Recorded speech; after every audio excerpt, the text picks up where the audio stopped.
இந்த ஸ்கூல் டெஸ்ட்டில் கண்டஸ்டன்ஸ்க்கு big pass டீமாக ஒரு 8 ரோல் டிசைன் பண்ணி கொடுத்துருந்தாங்க. அண்ட் கொடுக்காதவங்களுக்கு அவங்க தனக்கு பிடிச்ச மாதிரி கேரக்டர்ஸை அவங்களே டிசைன் பண்ணிக்கலாம் அப்படின்னு சொல்லியிருந்தாங்க.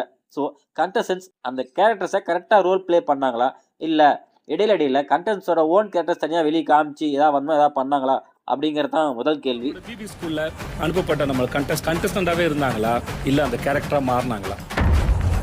இரண்டாவது கேள்வி என்ன அப்படின்னா, நம்ம யாருக்குமே கிடைக்காத ஒரு அரிய வாய்ப்பு.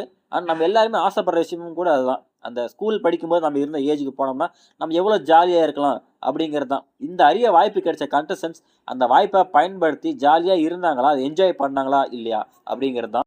பல வருஷம் கழிச்சு பள்ளி பருவத்துக்கு திருப்பி அனுப்பப்பட்ட நம்மளோட கண்டஸ்டன்ட் ஸ்கூல் டேஸை அனுபவிச்சாங்களா இல்லையா?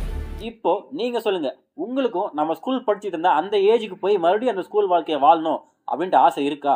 ஒருவேளை உங்களுக்கு ஆசை இருக்கு அப்படின்னா நம்ம சேனல் சப்ஸ்கிரைப் பண்ண கிளிக் பண்ணிக்கோங்க. பார்க்கலாம் எத்தனை பேருக்கு அந்த ஆசை இருக்கு.